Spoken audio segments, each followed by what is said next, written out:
جروس وصلت إلى 70%. تصور نسبة الفوز بالنسبة لي فيما يتعلق بكريستيان جروس فيها في 60 مباراة التي خاضها مع النادي الأهلي، ولا يزال في مشواره مع النادي الأهلي طبعا على فترتين. كرة على جهة اليمين، محاولة باتجاه ليو في الجبهة اليمنى، ميسي يلعبها لسواريز وهدف لبرشلونة. هدف لبرشلونة، عرضية ليو لمسها على ما يبدو لويزيتو، مسحها براسه سواريز. خدعوا المسائلين بهذه اللعبة الفنية العالية الرائعة ليونيل. كيف لا يحبوه ويملك كل هذا الكم من الموهبة، من المهارات، من السحر، من المتعة، من الأقدام. الكرة العرضية الجميلة لم يكن فيها سواريز متسللا، وبعد ذلك وصلت إلى شباك النادي الأهلي. كرة عرضية رائعة من ليو، خدع فيها مدافعي الفريق الأهلاوي، وبعد ذلك الكرة في شباك ياسر مسليم. هدف أول لبرشلونة في توقيت مبكر. لمس الكرة سواريز، وبالتالي الهدف يسجل باسم لويزيتو في هذه المباراة. هدف مبكر مع الدقيقة 8 في أحداث 51 مباراة بالنسبة لعمر السومة الذي يعيش فترة رائعة جدا. الدفاع الأهلاوي يواصل أخطاءه، وكرة لبرشلونة، محاولة لمصلحة رافينيا لكن الدفاع وليو. الثاني لبرشلونة عن طريق ليونيل ميسي. هفوة أخرى من مدافعي النادي الأهلي. يا جماعة تلعبون أمام برشلونة. لفتين أمان، شيفو، كردي، تعالوا كلكم عندي، تعالوا عندي. أنتم تلعبون أمام برشلونة. ماذا تفعل في هذه الكرة ضد البارسا، ضد رافينيا، ضد نيمار؟ ألا تعرف من هو نيمار؟ ألا تعرف من هي برشلونة؟ من هو برشلونة؟ يسجل بعد ذلك البارسا هدفا ثانيا في هذه المباراة. هدفين مقابل لا شيء في توقيت مبكر، الأمر الذي يجعل البارسا يحصل على نتيجة جيدة في هذه المباراة. مرور جميل من جانب سلمان المؤشر، يحافظ على كرة خطأ لمصلحة المؤشر على راكيتيتش. نحتاج إلى وقت طويل، نعرف هذا الأمر، أنه لاعبين لا زالوا أقل من هؤلاء القوم، لا زالوا أقل من حيث الإمكانيات والموهبة والمهارات إلى غير ذلك، أشياء كثيرة، والشخصية والانضباط وأمور كثيرة، ولكن الأخطاء لا زالت متوفرة. العودة لغوميز إلى رافينيا، تمريرة للأمام خطيرة باتجاه سواريز، دفاع تدخل لكن بالخطأ، وعودة لنيمار. والثالث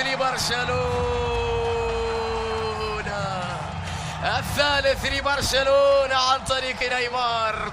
خطأ فادح آخر من مدافعي النادي الأهلي، واستغلال جميل لبرشلونة. برشلونة هو برشلونة في إسبانيا، في أوروبا، في أمريكا، في البرازيل، في كل مكان في العالم هو برشلونة. في الدوحة هو برشلونة، بنفس التقاليد، بنفس اللمسات، بنفس السحر، بنفس الكورة، بنفس المتعة، بنفس الجماعية هو برشلونة.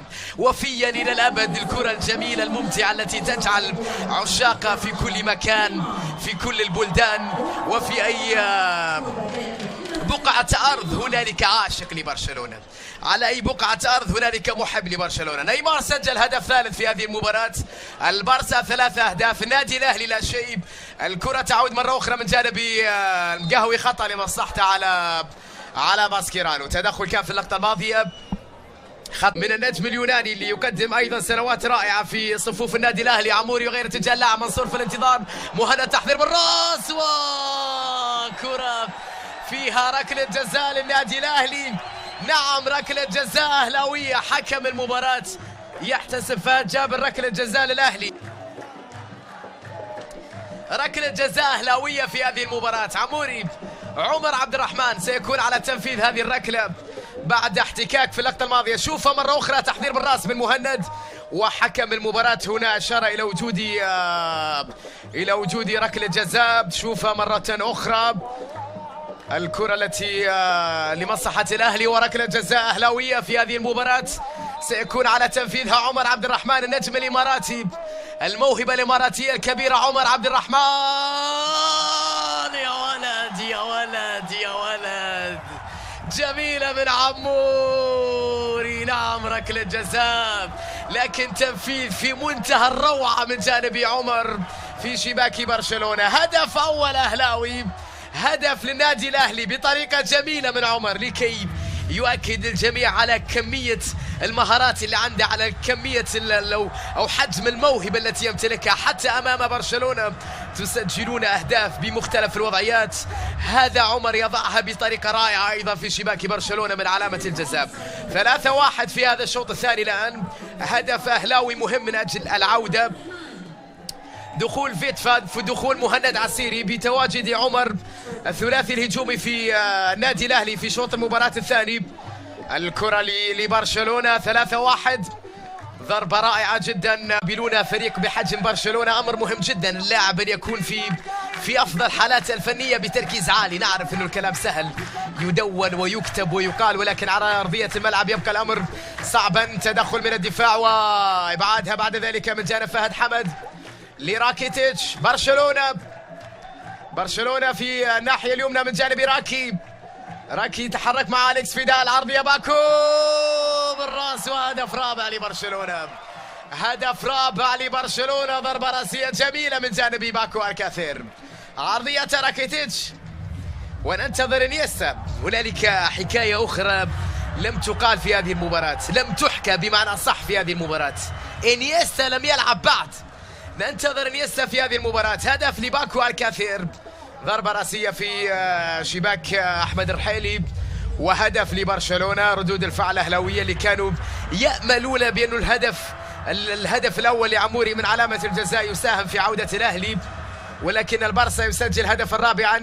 جماهير برشلونة سعيدة، جماهير برشلونة الحاضرة في مباراة اليوم.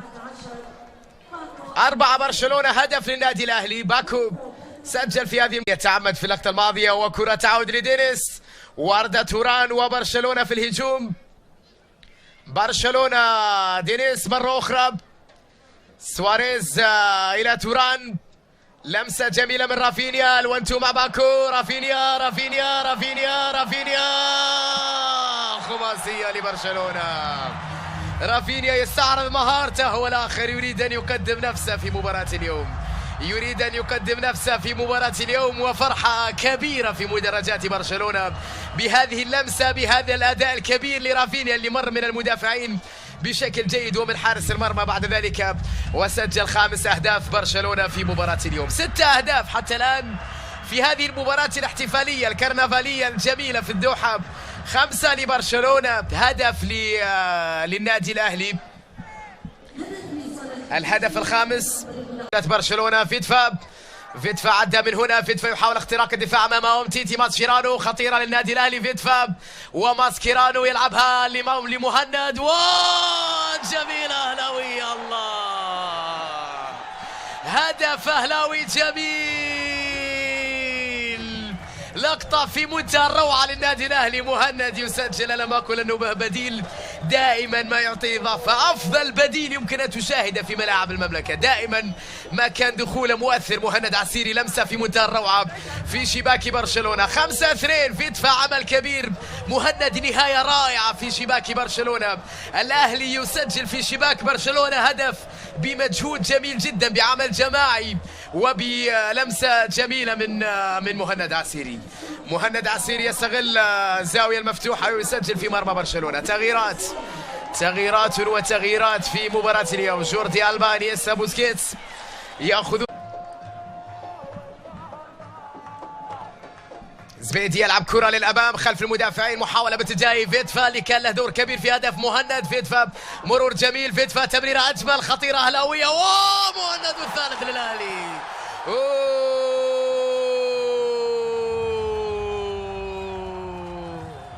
لقطة في منتهى الروعة للأهلي في الكرة الأخيرة. مهند عسيري يسجل ثنائية في برشلونة. يا له من يوم كبير لمهند عسيري. الله على فيتفا. علي يلعبها لمهند وكهجمة اكتملت روعتها بنهاية جميلة لمهند عسيري اللي يسجل ثنائية. الله على فيتفا. دخول أعطى الكثير من القوة. فيتفا الفنان يعطي الكثير من القوة في وسط الملعب للنادي الأهلي، ولكن مهند عسيري اللي يسجل ثنائية في مباراة اليوم. ثنائية في مرمى برشلونة. أمر كبير لمهند، وأمر يدعو الكثير من الفرحة لجماهير نادي الأهلي في مباراة اليوم.